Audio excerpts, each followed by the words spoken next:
Hey everybody, welcome to the channel. Had some people comment of all my walk around videos, I've never found a narrow gauge D2 to have a look at, and I finally found a narrow gauge D2, and it's kind of an interesting one because it has these orchard fenders on it.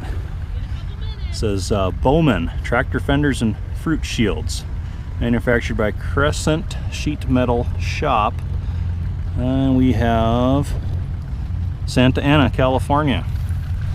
So those were aftermarket orchard fenders for use in the fields. They would protect tree branches and stuff from getting broken. You could take these crawlers through, and used to have the capped off air cleaner top, but I see someone's put a hole in there and put the traditional style on again. This one says is a 1938, so we'll just check.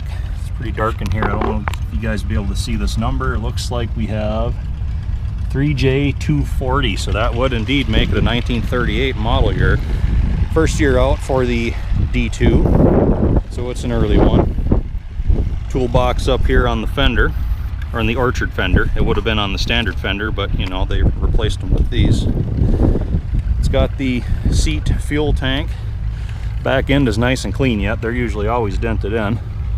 And it has the Cat PTO with the angle drive belt pulley attachment on the back. Interesting little unit right there. Imagine to get the belt on, you'd have to split it at the lacing and then loop it through and then relace it again, because you're not going to get that slid on because of that fender. Still has a little wear shoe underneath the drawbar. Those are usually always gone. I think this is a little step. Looks like somebody may have added it, or maybe it's factory, I'm not sure.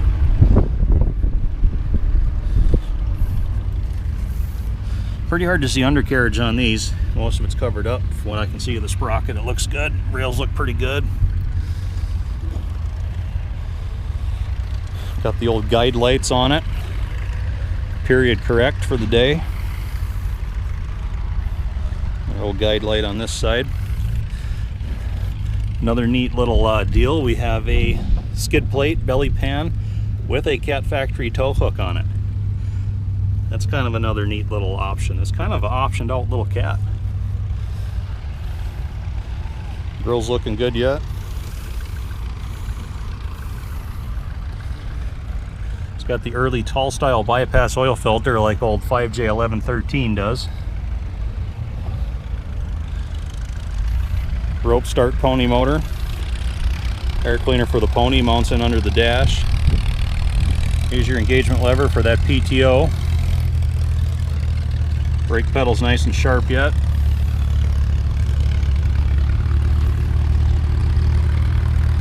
Look down here. This is a very, very early Cat factory guard that goes over and protects your Alamite button head fittings for the lower track rollers. It's not meant to be a rock guard, which goes all the way down to the tracks, but it's just to kind of, with these little bump outs here, protect these button heads from getting damaged. That's another little piece that you hardly ever see on these things anymore. Again, undercarriage looks pretty much the same over here. Rails are pretty decent, sprockets look good. Pretty hard to see much of the rest of it. I'd assume you'd be pulling these fenders off as a whole to adjust track tension and what have you, but anyway, Caterpillar 3J D2. 1938 model year, first year out, narrow gauge. Little bonus for the video here, Cleveland Ripper behind it. The Cleveland Form Grader Company. Neat heavy cast wheels. I like the levers for adjusting depth. Heavy duty handles on them. Pretty good notch tooth quadrants. It's like we got 1 tine, 2, 3, 4 tines. We got a whole 4 tine setup going on right now. Nice little ripper too. Thanks for watching, everybody.